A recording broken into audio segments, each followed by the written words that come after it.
mention one or two other issues that we've passed over here today, but here's a question that I'm frequently asked. Well, yeah, this guy's a sex offender, whether he's on or off a registry, but we know that he's a sex offender. He's had sexual contact with minors and such. But that was 30 years ago. Can't we forgive? And so I see this powerful motivation on the part of church leaders to show mercy.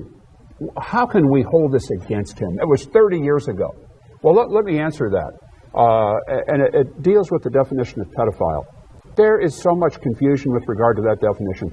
But the official definition in the Diagnostic and Statistical Manual, DSM, version 5, by the way, that was just issued a few months ago, of the American Psychiatric Association, defines pedophilia basically as a sexual preference for prepubescent minors. The new definition, by the way, expands that to prepubescent minors or early pubescent minors. A sexual preference. Not to say they don't have sexual contact or relations with adults, but their preference is for minors prior to the age of sexual maturity, prior to the age of puberty. And so here's the point. The FBI profile on pedophiles, what they call preferential sex offenders, lists a number of factors that characterize these people. And let me just mention four of them. The FBI considers these people, and this is what makes them unique and distinctive.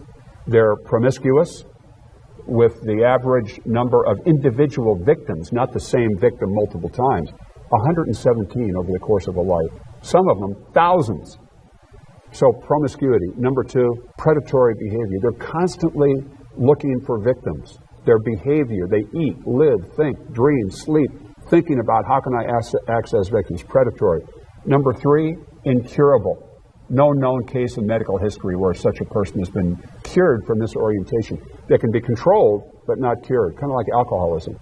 And number four, one of, if not the highest recidivism rate of any criminal behavior, meaning the chance of repeat behavior in the future is extraordinarily high.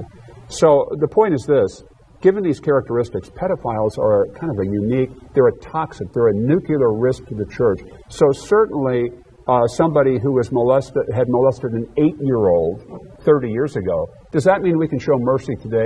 No, that's a lifelong, incurable orientation, a sexual attraction or preference for prepubescent children.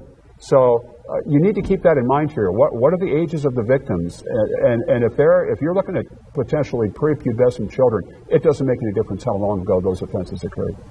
You know, and we see that happen often, that we see claims happen and the people have not committed an act in so many years, or at least known. Oh, good, we can forgive them.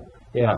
The other thing that I would also say is that if a person has committed the act, you know, from a liability standpoint, you cannot afford as the church to do this. So let's say we know that we have a sexual offender in our church.